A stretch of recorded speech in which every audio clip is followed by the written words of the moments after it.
मेरे बच्चे, मेरी शक्तियाँ तुम्हारे साथ ही है। तुम्हारा जो विश्वास है मेरे ऊपर, उसे ऐसे ही बनाए रखना, क्योंकि विश्वास की शक्ति से ही संसार में रोज बड़े बड़े चमत्कार होती है। तुम्हारा विश्वास बहुत ही बहुमूल्य है।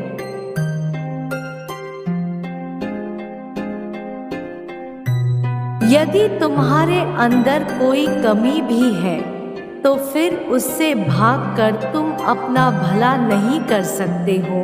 इसके लिए तुम्हें स्वयं को रोज बेहतर बनाना पड़ेगा, तभी तुम अपनी इच्छा अनुसार कार्य को प्राप्त कर पाओगे।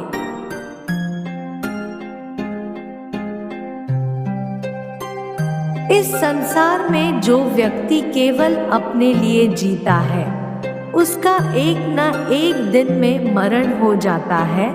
परंतु जो इंसान इस संसार को अपना परिवार, अपना घर बनाकर जीवन जीता है, उस व्यक्ति का मरण नहीं स्मरण होता है।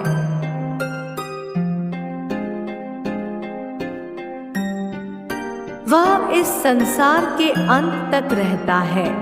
इसलिए तुम इस संसार से जुड़ो, तभी तुम्हारा भला हो सकता है।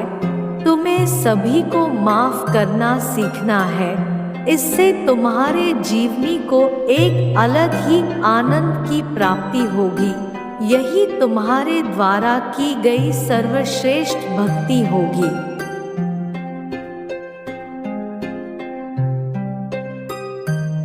और यह भक्ति ही तुम्हें तुम्हारे और असीम शक्ति दिलाएगी। यही तुम्हारी जीवन में सुखों का संचार करेगा। वह सुख जिसकी आवश्यकता तुम्हारी आत्मा को है। हमेशा एक बात याद रखना, इसे मत भूलना, यह संसार भले ही स्वार्थी प्रतीत होता है,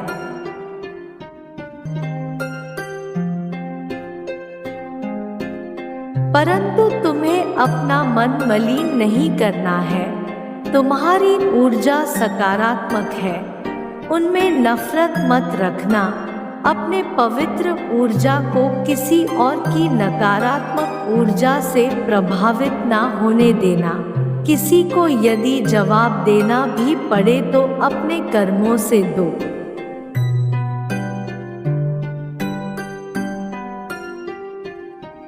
तुम्हें चुनौतियों से भयभीत नहीं होना है, क्योंकि तुम मेरे सबसे प्यारे बच्चे हो। तुम्हारी भक्ति निस्वार्थ और सच्ची है, क्योंकि भयभीत होने वाले व्यक्ति जीवन में आगे नहीं बढ़ पाते हैं। तुम्हारा जन्म तो सफल होने के लिए हुआ है।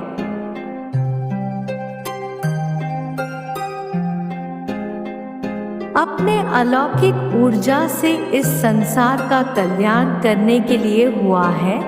उसके लिए तो तुम्हें स्वयं को तैयार करना पड़ेगा, स्वयं पर कार्य करना पड़ेगा।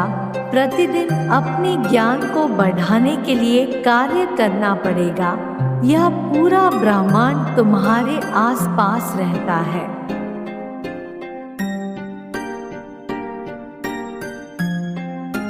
मेरे बच्चे, तुम्हारे निश्चल भाव से ब्रह्मांड तुमसे जुड़ गया है। आज मैं चाहती हूँ कि तुम हमारी एक बात मानो, जिसकी तुम्हें आवश्यकता पड़ेगी। तुम्हारे आसपास कई लोग ऐसे हैं जो तुमसे प्रेम करते हैं, परंतु कुछ लोग ऐसे हैं जो तुम्हें पसंद नहीं करते।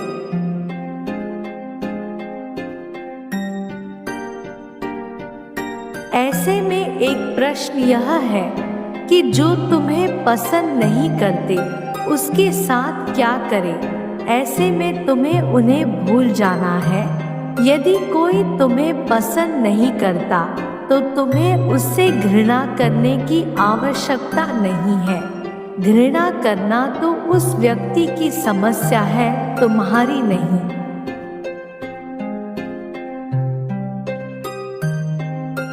यदि तुम इस स्थान पर नहीं होते तो भी वह व्यक्ति किसी ना किसी से घृणा ही कर रहा होता। अगर पूरी पृथ्वी पर कोई नहीं होता और वह अकेला ही होता तो वह स्वयं से ही घृणा करता। घृणा करना उस व्यक्ति की ही समस्या होती है जो घृणा करता है। इसलिए तुम्हें कभी किसी से घृणा या नफरत नहीं करना है। यही एक सच्चे व्यक्ति की पहचान है। यही तो तुम्हें औरों से अलग और सुखी बनाती है। यही सोच संसार के सभी चीजों के समीप ले जाती है। मनुष्य के जीवन में केवल दो ही मुख्य वस्तु है, सुख और दुख।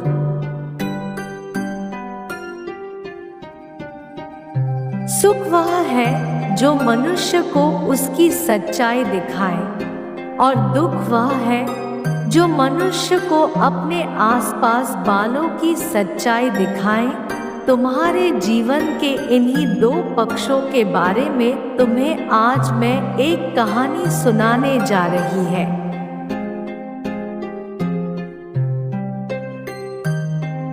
एक बार की बात है, माँ पार्वती ने महादेव से कहा कि मैंने पृथ्वी लोक पर यह देखा है कि आपने उन मनुष्य को ज्यादा दुख देते हो जो पहले से ही दुखी होते हैं और जो मनुष्य पहले से ही सुखी है।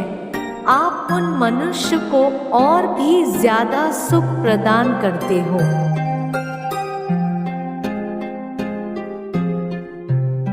माँ पार्वती जी की यह बात सुनकर महादेव ने उत्तर देने के लिए पृथ्वी लोक पर मनुष्य रूप में अवतरित होने को कहा।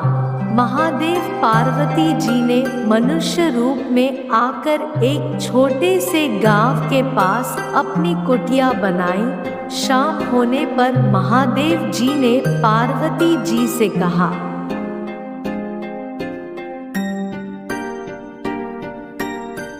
कि हम दूसरे मनुष्य की तरह अपने रात के भोजन की तैयारी करनी होगी। इसलिए मैं भोजन सामग्री की व्यवस्था करने जा रहा हूँ और तुम चूल्हे की व्यवस्था कर लो। यह कहकर महादेव वहाँ से चले गए। महादेव जी के जाते ही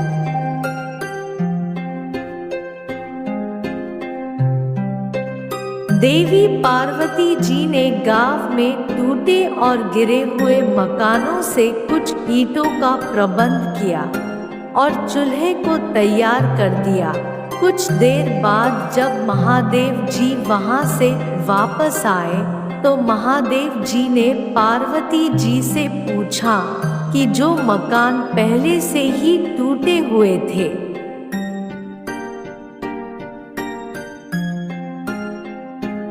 उन्हीं मकानों से ईंट क्यों उठाई, जबकि तुम तो अच्छे और सुंदर दिख रहे मकानों से भी तो ईंट ला सकती थी। यह सुनकर देवी पार्वती जी ने कहा कि हे प्रभु, अच्छे और सुंदर दिख रहे मकानों के निवासियों ने उन मकानों का अच्छे से ध्यान रखा है।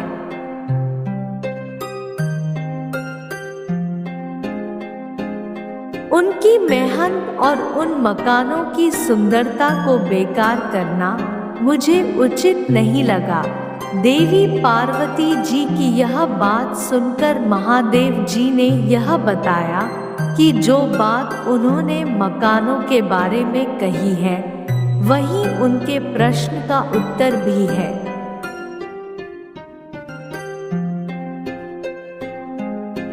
कहने का अर्थ यह है कि जो मनुष्य अपने जीवन का रख रखाव सत्कर्मों से करते हैं उनके जीवन में सुख हमेशा बना रहता है।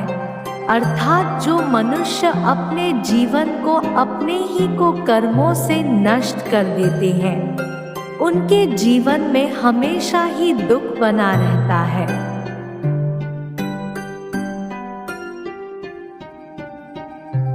इसलिए मनुष्य को अपने जीवन को सदा खुशियों से और सत्कर्मों से इतना सुंदर बनाना चाहिए जिससे उसके जीवन में दुख प्रदान करना स्वयं भगवान को भी उचित ना लगे। मैं जानती हूँ कि तुम भक्ति के लिए दुनिया के किसी भी कठिन से कठिन कार्य को कर सकते हो।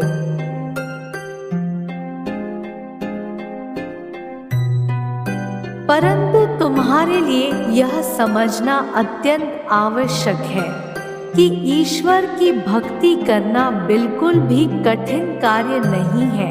सच्चे मन से भक्ति करने के लिए तुम्हें केवल एक बात का ध्यान रखना है, वह यह कि भक्ति करने के लिए दुनिया भर के आडंबर आवश्यक नहीं है।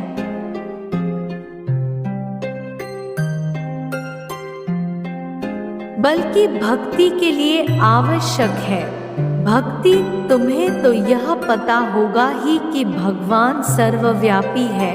सर्वव्यापी होने का अर्थ है कि ब्रह्मांड कण कण में व्याप्त है। इसलिए अगर तुम सच्चे भक्त हो तो तुम्हें संसार के हर कोने में प्रकृति की पवित्रता दिखाई देगी।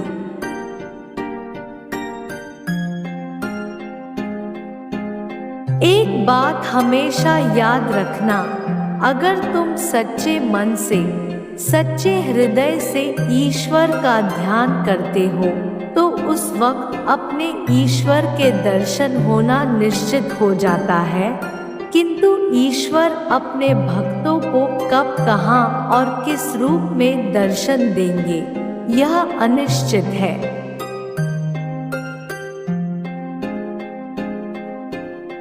इसलिए तुम्हें अपने ईश्वर का स्मरण कर रखना चाहिए और दुनिया के सभी चीजों में अपनी ईश्वर को देखना चाहिए, क्योंकि एक भक्त की भक्ति तभी सफल हो सकती है जब वह संसार के सभी जीवों में उसी प्रकार स्नेह करे जिस प्रकार वह अपने ईश्वर से करता है।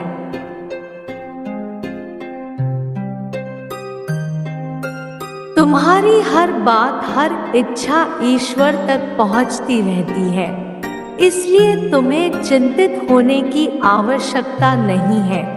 यह पूरा प्राकृतिक ब्रह्मांड तुम्हारा ध्यान रखती है।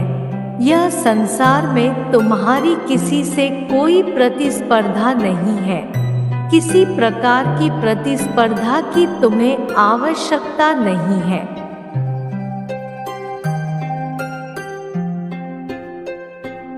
इस संसार में तुम्हारी प्रतिस्पर्धा सिर्फ तुमसे होनी चाहिए। यही तुम्हें आगे भी बढ़ाएगी और तुम्हें सुखी भी देगा। किसी दूसरे से प्रतिस्पर्धा करना तुम्हें सिर्फ तनाव में डालने का काम करेगी। यह सिर्फ तुम्हारे दुखों का कारण बनेगा।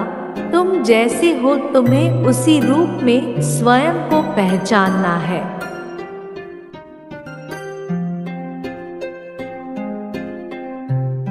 और स्वयं को स्वीकार करना है।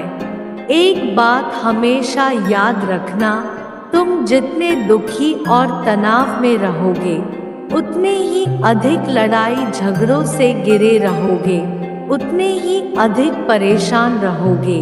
वहीं यदि तुम खुश रहते हो तो तुम्हारी ऊर्जा क्लेश को समाप्त करने वाली होगी। इस बातों को हमेशा स्मरण रखना।